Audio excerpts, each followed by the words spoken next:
جو 30 سالوں میں انہوں نے ادارے تباہ و برباد کیے، اور جس طرح خود وحشی اس طرح باقیوں کو بھی انسان نہیں رہنے دیا۔ عمران خان کی دشمنی میں، بلکہ عمران خان سے زیادہ نہیں، پاکستان کے خلاف دشمنی، انہوں نے نہ صرف پاکستان کی قوم کو تباہ کیا بلکہ ہر ادارہ تباہ و برباد۔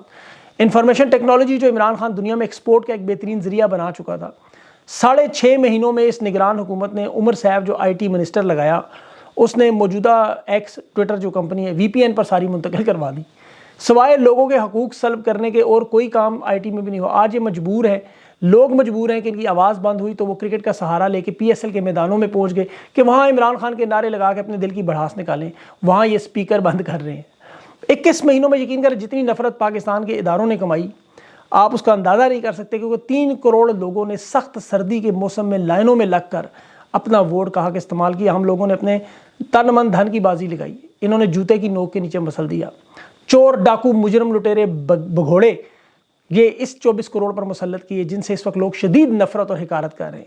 اور یہ حقیر لوگ دعویٰ کر رہے ہیں کہ ہم تحریک انصاف کے ساتھ مل کر عمران خان کو رہائی دلوائیں گے، سیاسی قیدیوں کو چھڑوائیں گے۔ ایاز صادق دعویٰ کر رہا ہے کہ اسے اور سعد رفیق کو، یہ جو لوگ اسمبلی میں بھی تحریک انصاف کے آئے، ان کی طرف سے کہا گیا کہ وہ مل بیٹھ کے مسائل حل کریں۔ سیاسی قیدی ایاز صادق کہتا ہے بنانا ہماری خواہش نہیں۔ شہباز شریف کہتا ہے معاشی استحکام کے لیے سیاسی استحکام ضروری ہے، آئیں تمام اختلافات ایک طرف رکھ کے بیٹھ جائیں، سمجھوتا کریں۔ وہ جنید سلیم صاحب کی بڑی اچھی وہ ٹویٹ میں پڑھ رہا تھا کہ وہ کہہ رہے تھے کہ چلنے دیں نظام کو، عمران خان کے پاس جائیں اور سڑک پر نہ آئیں اور اپوزیشن کا کردار بے شک ادا کریں۔ دیکھیں یہ لوگ کتنے جاہل اور بیوقوف ہیں، انہیں یہ نہیں سمجھ آتی کہ اس شخص نے 2 صوبوں کی حکومت اپنے ہاتھ سے گرائی، 150 استعفے۔ آج تحریک انصاف کے پاس جتنی نشستیں اسے ڈبل نشستیں عمران خان نے خود چھوڑ دی۔ اسے پیپلز پارٹی کے ساتھ صرف ہاتھ ملانا تھا اور حکومت بھی مل جاتی، عہدے بھی مل جاتے، خان بھی باہر ہوتا، تحریک انصاف حکومت میں بھی بیٹھی ہوتی اور یہ لنگڑا لولا نظام اس کا حصہ بن جاتی۔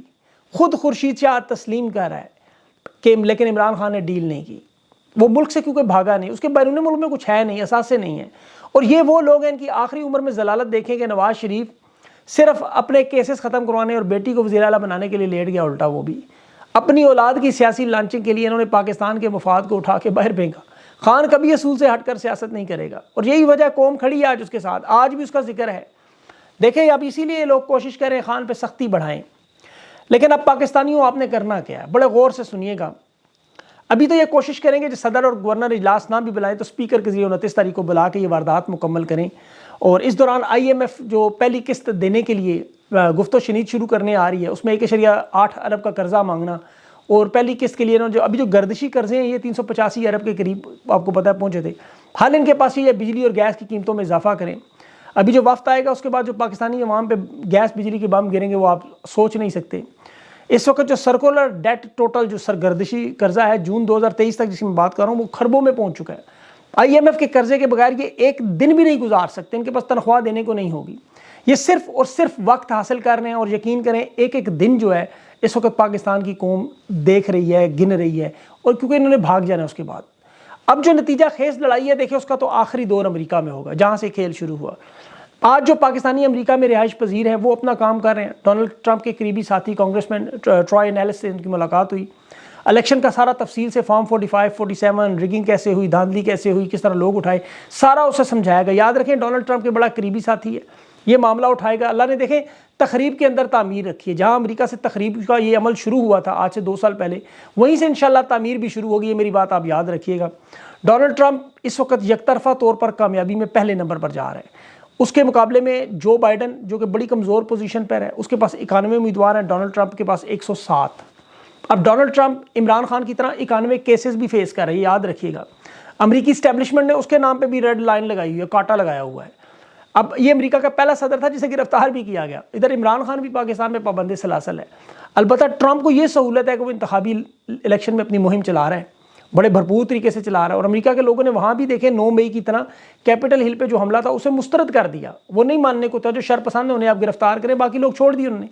اب یہاں جو تمام مصیبتوں کی جڑ بائیڈن کی ایڈمنسٹریشن جب تک یہ ختم نہیں ہوتی مسائل کا حل نہیں نکلے گا، یہ بات آپ یاد رکھیں۔ اسمبلی میں شور شرابے سے یا کاغذات پھاڑنے سے یہ معاملہ حل نہیں ہوگا، جہاں سے شروع ہوا وہیں سے ختم ہوگا۔ اب عوام جو ہے خاص طور پر اوورسیز پاکستانی اگر خان سے محبت کرتے ہیں تو وہ یاد رکھیں اپنے ووٹ کا رخ ڈونلڈ ٹرمپ کی طرف کریں، باقی اللہ پہ چھوڑ دیں۔ اور اس کے ساتھ ساتھ جو فورن ریمیٹنس کا معاملہ ہے، دیکھیں آپ کی سب سے بڑا اہم جو آپ کے ہاتھ میں پاکستان میں پیسے بھیجنے انہیں روکنا۔ اسٹیٹ بینک نے جو سکوک بانڈ اور یہ سلسلے میں انویسٹمنٹ کروائی ہے، اسے فوراً کیش کروا کے ڈالرز میں پیمنٹ لے کے واپس لیں اپنی۔ روشن ڈیجیٹل اکاؤنٹ میں جتنے بھی آپ کو ڈالر پڑے ہیں، فارن کرنسی اکاؤنٹ آپ نے رکھے ہوئے ہیں، وہ سارے بند کر دیں۔ جن خاندانوں کا پیسے بھیج کر گزارا نہیں ہو سکتا، وہ تو چلے تھوڑی بہت اپنی ریمیٹنس کریں، باقی اور وہ بھی بینک کے تھرو نہ کریں، اپنی فارن کرنسی جو ہے وہ آپ کو پتہ ہے جو ایکسچینجز ہیں ان کے تھرو بھیجیں۔ اس وقت آپ کا بھیجا ہوا یاد رکھیں، ایک ایک ڈالر خان کے ہر دن میں قید میں اضافہ بن رہا ہے۔ میں آپ کو لکھ کے دے رہا ہوں، یہ بات آپ نے بڑے غور سے سننی اور سمجھنی ہے، اس پہ عمل بھی کرنا ہے۔ اس وقت انہیں باقاعدہ ہدایت ملی ہوئی ہے کہ عمران خان پر جیل میں سختی بڑھائیں، خاص طور پر سونے کے اوقات میں شور شرابہ کریں، رات کو تیز لائٹوں کا استعمال کریں، اسے ذہنی اذیت دیں۔ تو پاکستان کے لوگ اگر عمران خان کی قربانی کا احساس کرتے ہیں، خاص طور پر اوورسیز پاکستانی، تو یہ اپنے ذہن میں رکھیں اور فوراً ریمیٹنس میں کمی کریں، اور اگر نہیں کر سکتے تو پھر یقین کریں آپ کو محبت نہیں ہے۔ دیکھیں خان نے تو جو باتیں کی ساری درست، اس نے کہا 80% فوج میرے ساتھ ہے، درست نکلی۔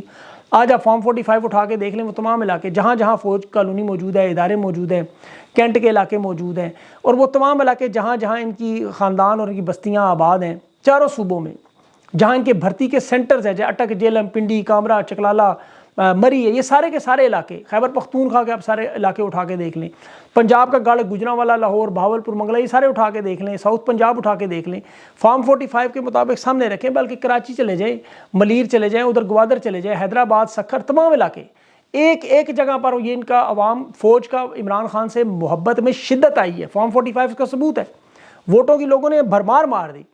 اب جس طرح موجودہ نسل اس وقت تحریک آزادی کے لیے لڑ رہی ہے اور اگلی نسل بھی تیار ہو رہی ہے، آپ 10 سال کے بچوں کی باتیں سنیں، ان کا جذبہ سنیں، میں حیران رہتا ہوں، اور مجھے یہیں پاکستان کی امید کی کرن نظر آتی ہے۔ یہ مجبور ہو گئے PSL میں لاؤڈ سپیکر اتار لیں، کیونکہ خان کے نعرے بجتے ہیں، فضاؤں میں پتنگیں اڑاتی روک لیتے ہیں کہ خان کے اس کے اوپر تصویر نہ ہو۔ یہ معاملات بڑے اہم ہیں، آپ نے اس جذبے کو سونے نہیں دینا کبھی۔ اب یہاں تحریک انصاف کے جو انٹرا پارٹی الیکشن، اس میں بھی آپ نے شرکت کرنی ہے۔ اکبر ایس بابر نے نامزدگی کے فارم لے لی ہیں۔ تحریک انصاف کی مہم رابطہ ایپ جو ہے اس پر جعلی لوگوں کو رجسٹرڈ کروایا جا رہا ہے، تاکہ اکبر ایس بابر کو زیادہ سے زیادہ ووٹ ڈالنے کی کوشش کی جائے۔ PTI کے تمام لوگوں کو چاہیے کہ اس رابطہ ایپ پر اپنے آپ کو رجسٹرڈ کروائیں جس نے نہیں کروایا، ورنہ یہ انٹرا پارٹی میں کوئی واردات ڈال دیں گے، پارٹی ہائی جیک کرنے کی کوشش کریں گے، جسے آپ لوگ ناکام بنائیں گے۔ اب دیکھیں ان کی ایک واردات کا سلسلہ ختم نہیں ہوگا، یہ وہ معاملہ ہے جسے لوگ سمجھتے تھے الیکشن کے بعد معاملات ختم ہوں گے، الیکشن کے بعد دوسرا دور شروع ہونا ہے، اس کے بعد ایک تیسرا دور شروع ہونا ہے۔ تو ابھی یہ جنگ لمبی ہے، میں نے آپ سے پہلے بھی کہا تھا، جو سائیڈ پہ ہونا چاہے ہو جائے، جو اس میں لڑے گا وہ اس کو آخری وقت تک کھڑا ہونا پڑے گا، آپ لوگ ہو نہ ہو، ہم نے تو لگے رہنا ہے۔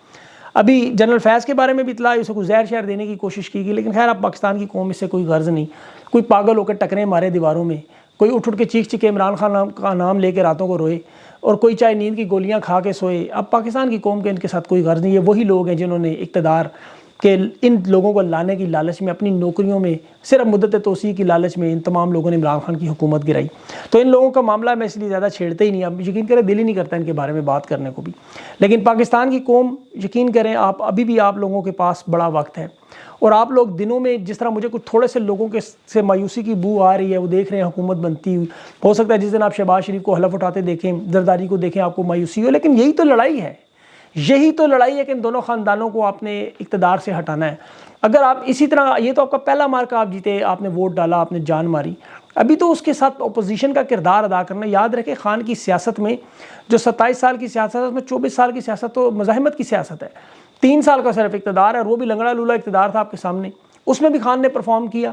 اب 24 سال جو بندہ لڑتا رہا ہو وہ 24 دنوں میں تو نہیں رہے گا۔